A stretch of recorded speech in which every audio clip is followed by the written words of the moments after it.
د کوم ملګرو څه قسمه تبه وي، که هغه ټایفایډ وي یا ملیریا تبه وي یا دغه شانتي بدن کې نور څه قسمه تبه وي یا دته ډینګې لګېدلې وي، د هغې دپاره انشاءالله العزیز ډېره مجربه وظیفه سره شیر کوم.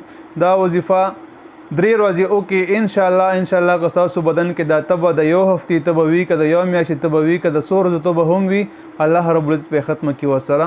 دغه وظیفه چې کوم ده هغه د قرآن پاک یو څو آیاتونه دي.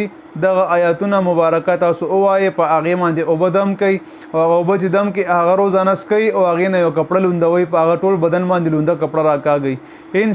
انشاءالله ستاسو څه قسمه تبه وي، که هغه ټایفایډ وي یا ملیریا تبه وي یا عام تبه وي یا د ډینګې د وجې نه تبه لږ انسان ته راغلی وي، څه قسمه تبه وي انشاءالله په 3 ورځو کې به دا تبه ختمه شي.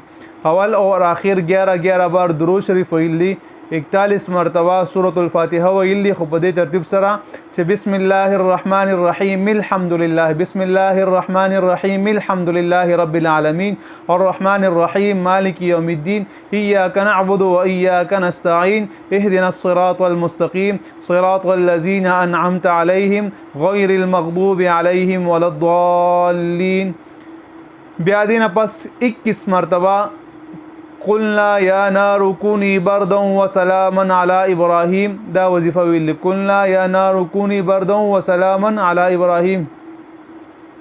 دغه وظیفه هم 21 مرتبه یا 41 مرتبه ویلی او په اوبو باندې دمول. دغه اوبه بیا دغه اوبه بیا 3 ورځې استعمال کی، روزانه دغه رنګي 41 پیره ویلی، سورۃ فاتحه 41 بار او دغه آیات چې کوم دی دا 21 بار یا 41 بار دغه باندې اوبه دموي او دغه اوبه دا روزانه استعمالوي. خورس کې 3 ټایم دینه کپړه لوندوي په دغه اوبو باندې او ټول بدن باندې څومره جسم دی په ټول جسم باندې لونده کپړه راکاږي، مخ نه شروع کوي دغه شانتي په سینه باندې لاسونو دي پورې مطلب ټول دغه کوي. انشاءالله څه قسمه تبه وي، که هغه ټایفایډ وي ملیریا وي، څه قسمه تبه وي، انشاءالله دې سره بدن نه بالکل مکمل ختم شي. دا وظیفه مخکې ملګرو سره شیر کوي. نن سبا ډینګې بیماری ډېر راوتې ده او د ډینګې د وجې هر چا دغه تبه کې مبتلا دی هر انسان. الله دې وکړي چې هر مسلمان دغه تبو نه په امن کې شي او دا کم مصیبتونه او کم افتونه مونږ باندې راغلي الله تعالی دې دغه مونږ نه لرې کړي او دفع دې کړي او الله تعالی زموږ ستاسو ټول ګناهونه معاف کړي. الله تعالی دې را سره د رحم معاملو کړي. السلام علیکم ورحمة الله وبرکاته.